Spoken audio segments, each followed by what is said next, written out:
ចង់និយាយរឿងសាំងបន្តិចបាទព្រឹកមិញទៅផ្សារឆ្លៀតសួរបងប្អូនខ្លះអំពីប្រេងសាំងតម្លៃវាអឺបើតាមគំនិតខ្ញុំថារដ្ឋាភិបាលគួរតែកំណត់តម្លៃសាំងឲ្យនៅយ៉ាងថ្លៃបំផុតខ្ទង់5,000ទៅ5,500រៀលបើបើថាតម្លៃ4,000រៀលខ្ញុំថាតម្លៃនេះអាចនឹង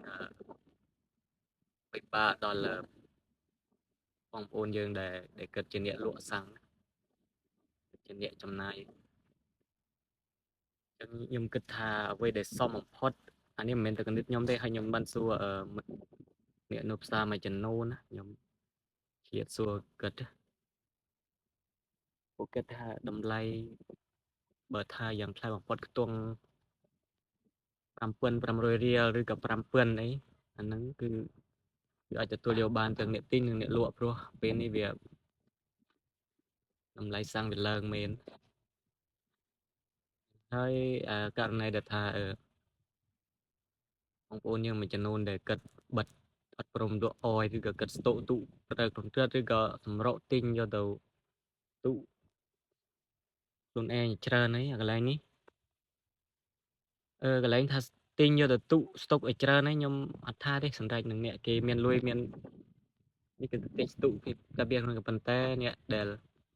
លក្ខណៈថាអ្នកម្ចាស់ក្រាសាំងមួយចំនួនដែលថា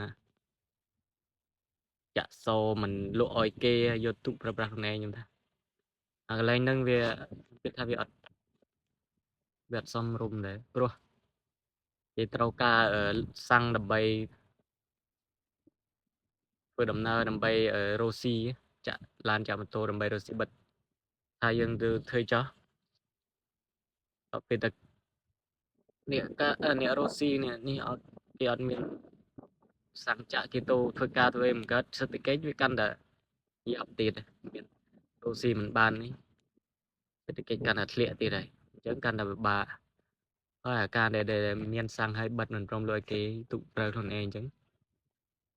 វាមិនគេមិនហៅថានេះស្នេហាជាស្អីទេអានឹងគេហៅថាមនុស្សអាត្មានិយមនៅពេលដែលយើងជួបគ្រាលំបាកយើងគួរណាតែចេះជួយគ្នាចេះ